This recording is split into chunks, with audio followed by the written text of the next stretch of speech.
조갑제 TV 시청자 여러분 안녕하십니까? 2024년 10월 8일 오전 7시입니다.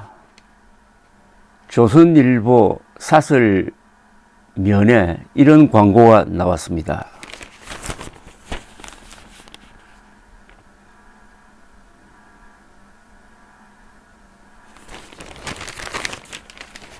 국민행동본부가 낸 광고입니다.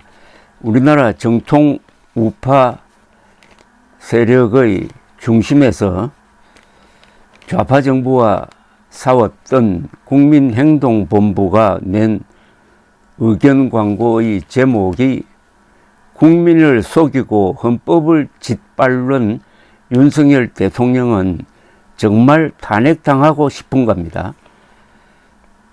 국민을 속이고 헌법을 짓밟는 윤석열 대통령은 정말 탄핵당하고 싶은가? 부제는 박근혜 탄핵 사유가 1이라면 윤석열 탄핵 사유는 100이다. 헌법 제10조, 제15조, 제31조, 제89조 위반이라고 썼습니다. 국민을 속이고 헌법을 짓밟는 윤석열 대통령은 정말 탄핵당하고 싶은가? 그 내용은 의료 대란입니다. 읽어드리겠습니다. 1. 대통령이 과학적 근거도 없는 2,000명이란 유령 같은 숫자에 사로잡혀 불법적으로 밀어붙이고 있는 의대 정원은 의료 대란, 의대 마비, 이공계 황폐화, 건보 재정 파탄, 두뇌 유출을 불러 김일성 남침 이후 최대 규모의 인명 손실 위기를 초래했고 날이 갈수록 악화 중인데도 불을 지른 이 정부는 불을 끄는 것도 방해한다. 윤 대통령은 권력을 남용하고 사실을 조작하여 국민을 기망하는 방법으로 대한민국 헌법이 보장하는 개인의 기본권, 생명권, 행복 추구권, 직업 선택의 자유, 그리고 대학의 자율권 등을 전면적으로 위반, 스스로 탄핵 사유를 쌓아가고 있다. 2. 2,000명 정원은 대통령이 말한 것과는 다르게 과학적 근거가 없고 의료계와 적법한 협의가 없었으며 대학별 배정도 날림으로 했다는 사실은 재판과 국회 청문회에서 확인된 바 있다. 이른바 의료개혁은 거짓에 기초했으므로 원인 무효다. 3. 그럼에도 대통령은 총선을 앞두고 국가의 최중요 정책을 국무회의 심의도 생략하고 밀어붙였다. 헌법 제89조 위반. 이에 반발한 전공의 12,000명이 사직하고 의대생 18,000명이 휴학, 의료 천국이 의료 지옥으로 변하는데도 수습을 거부하고 있다. 전공의와 의대생들이 의사 및 전문의 시험에 불응 약 6,000명의 의사 배출이 중단될 위기다.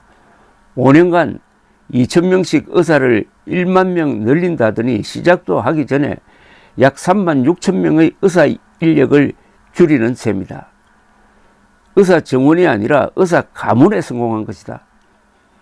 의사 정원이 아니라 의사 가문에 성공했답니다. 4. 지난 총선에서 국민의힘이 참패한 것은 의료 대란에 대한 국민들의 주권적 심판이기도 했다.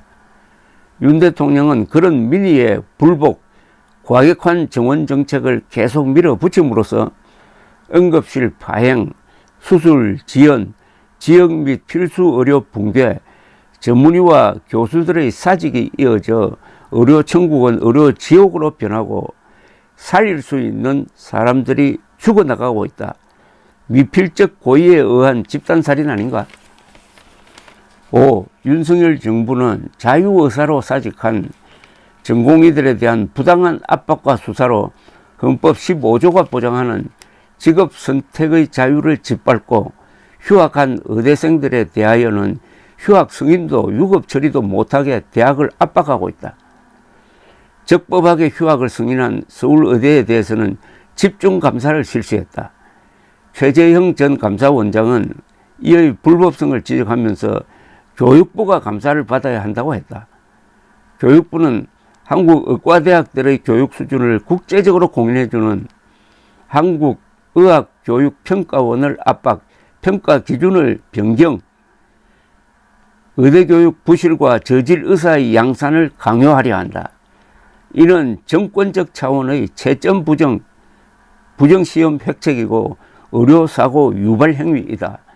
교육부는 지금 헌법 제31조 4항이 보호하는 대학의 자율성을 파괴하고 있다. 관련 공무원들은 감옥 갈 각오되어 있나? 6. 국민을 속이고 헌법과 법률을 대놓고 무시한 윤석열 정부의 의료정책은 헌법 제10조가 보장하는 개인이 가지는 불가침의 기본적인 권, 특히 자유권과 생명권과 행복 추구권을 짓밟아 수많은 인명을 희생시키고 있는데도 백지화를 거부, 현존하고 명백한 위험이 되고 있다. 대통령의 헌법 위반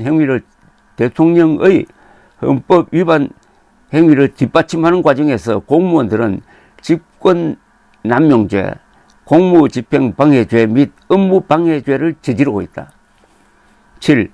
박근혜 대통령이 헌법재판소에 의하여 파면당한 이유는 최서원 씨의 국정 개입을 허용하고 이와 관련하여 언론을 속이고 재단 설립 등을 돕도록 기업을 압박, 기업의 자유와 재산권을 침해, 헌법 수호 의지가 없다는 정도였다. 윤석열 대통령의 헌법 위반 행위는 2,000명 정원은 과학적 근거가 있다는 거짓말로 국민을 속이고 국가 권력을 불법적으로 사용, 의료 대란을 일으키는 과정에서 빚어졌고 수많은 인명 피해를 내고 있다는 점에서 훨씬 심각하다. 8. 그럼에도 해결책은 간단하다. 2025학년 정원을 백지화하면은 수천 명에게 피해가 가지만 강행하면은 의료 붕괴로 5천만 명이 피해를 본다. 작은 피해는 정부가 책임지고 큰 피해를 막는 길밖에 없다. 대통령이 2025학년 정원 백지화를 선언하면 내일 전공의와 의대생들은 돌아올 것이다. 대통령이 헌법 수호와 국민 보호의 책무를 거부하면 국민들은 생존 차원에서 대통령 탄핵을 요구할 수밖에 없을 것이다. 국민이 살기 위하여 못할 짓은 없다. 무능한 통치자는 만번 목을 침, 만참으로도 부족한 역사의 범죄자다. 김성한 선생이 쓴 7년 전역에서 나온 이야기입니다. 대한민국 만세, 국군 만세, 자유통일 만세. 국민을 속이고 헌법을 짓밟는 윤석열 대통령은 정말 탄핵당하고 싶은가? 이런 의견이 좌파가 아니고 정통 우파 세력에서 나왔다는 것. 그리고 이 광고 문안의 마지막 문장. 무능한 통치자는 만번 목을 쳐도 부족한 역사의 범죄자다. 이 두 문장은 아마 역사에 남을지도 모르겠습니다. 감사합니다.